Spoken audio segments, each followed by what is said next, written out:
from nutmegs to nut checks and crossovers that left careers in question. These are the 25 most disrespectful moments in NBA history. And at number 25, we got a shimmy that came back to haunt its creator. And a little shimmy answer from Chris. Chris Paul made Steph dance to his own beat.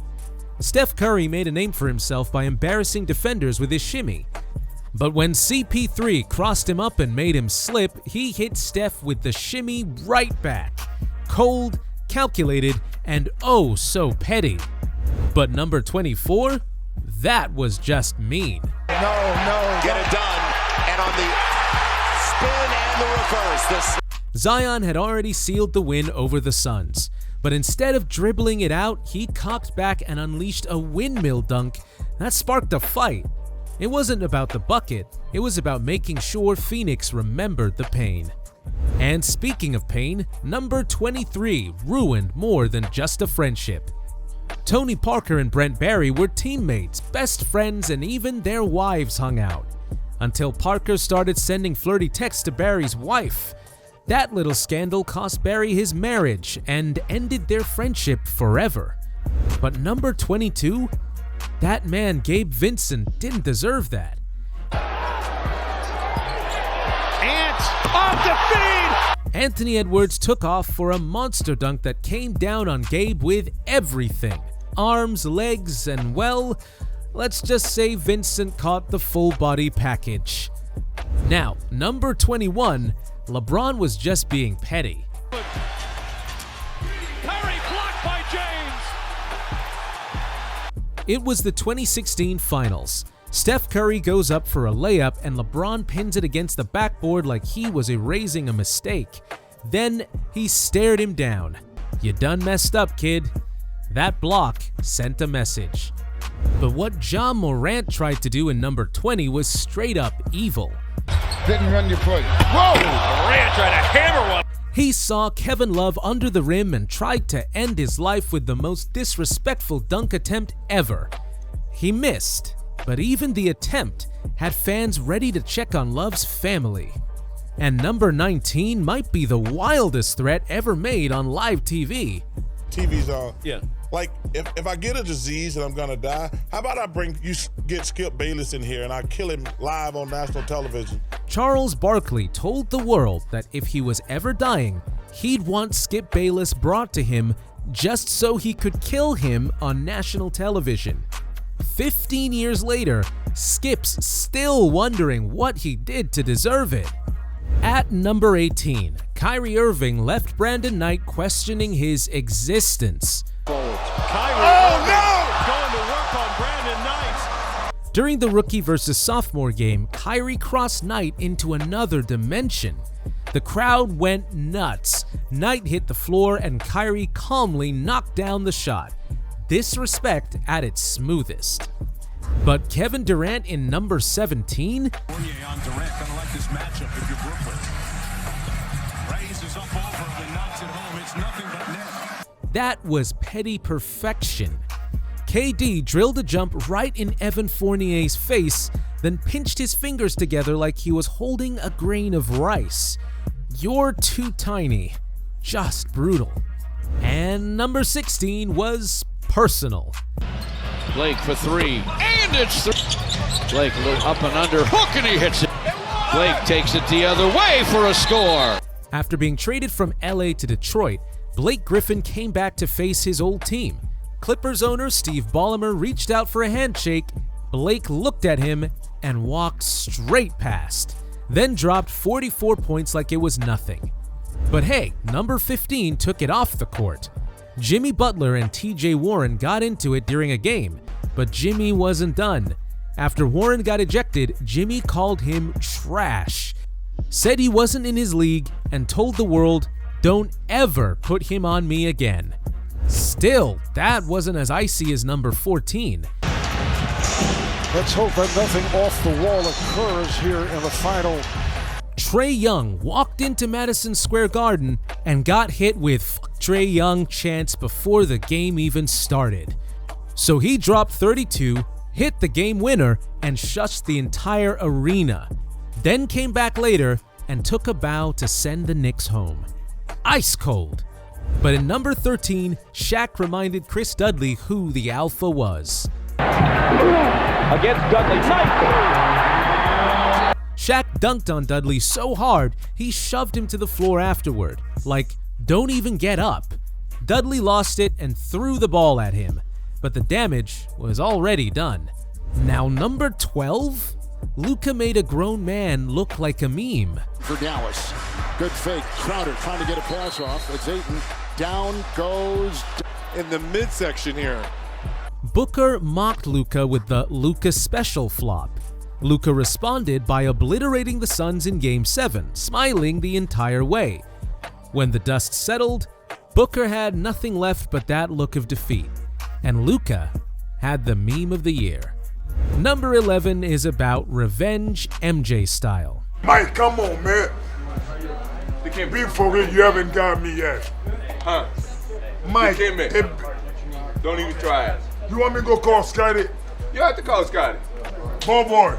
Dikembe Mutombo bragged that Jordan had never dunked on him. Huge mistake, because when MJ finally got the chance, he put Dikembe in the rim and hit him with his own finger wag on the way out. That's a level of petty only MJ could reach. And at number 10, we got a man getting finger wagged into oblivion.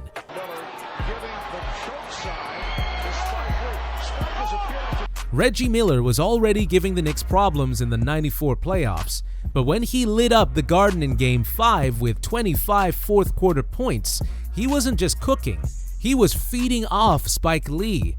After every shot, Reggie stared him down, gave him the choke sign, and basically turned Madison Square Garden into his personal playground.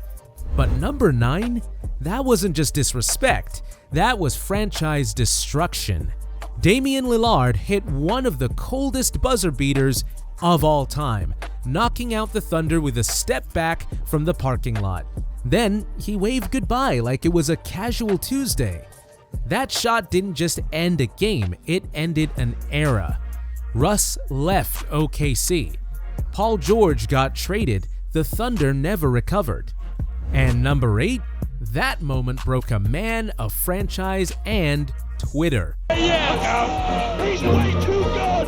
He steps around Lou and drilled it. In the 2001 NBA Finals, Allen Iverson dropped 48 points on the Lakers and embarrassed Tyronn Lue with one of the most iconic step-over in NBA history. AI hit the shot, then looked down at Luke like he was trash on the floor, then walked right over him. Pure disrespect, and it's still being memed to this day.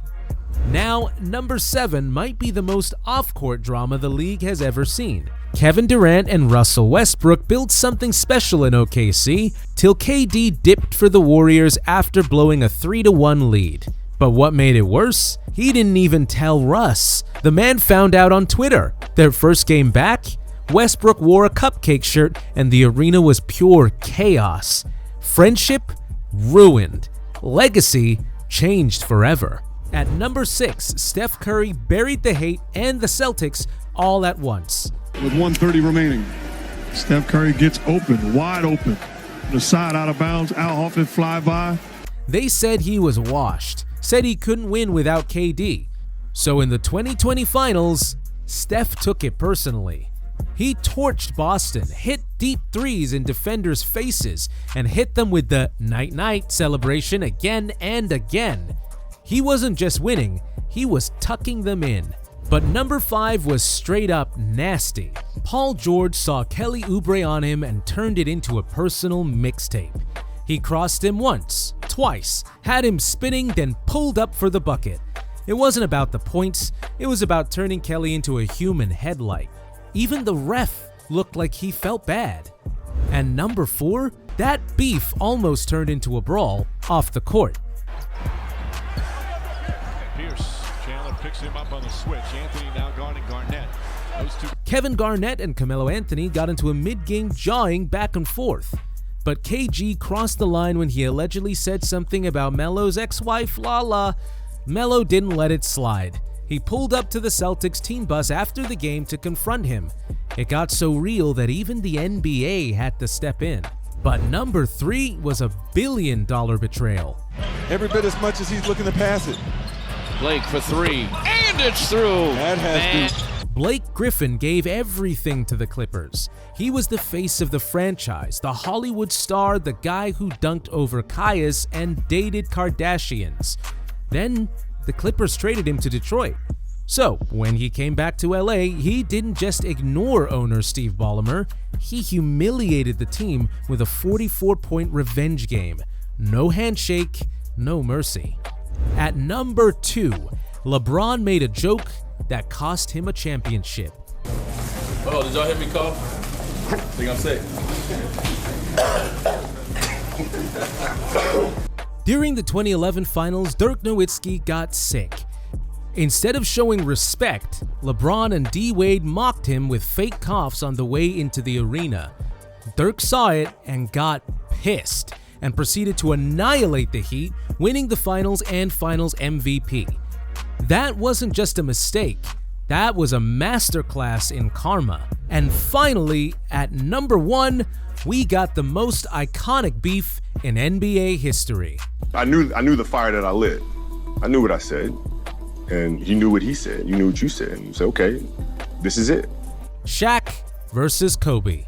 They were the most dominant duo the league had ever seen. But behind the scenes, things were toxic. Shaq said the team belonged to him, so Kobe fired back in an interview calling him fat, lazy, out of shape, and even a 7-Eleven employee had more pride in their job than Shaq. That was the end. The Lakers split, dynasty over. And even though they reconciled later, that beef shook the NBA. Man, the NBA isn't just about buckets and banners. Sometimes it's about who can talk the most trash, embarrass their rivals, and leave a legacy through pure pettiness. And if this list made you raise your eyebrows, laugh out loud, or rethink your favorite player, just know we're not done yet. Because in the NBA, there's always someone ready to take disrespect to a whole new level. So hit that subscribe button and get ready, because this was just the tip of the iceberg.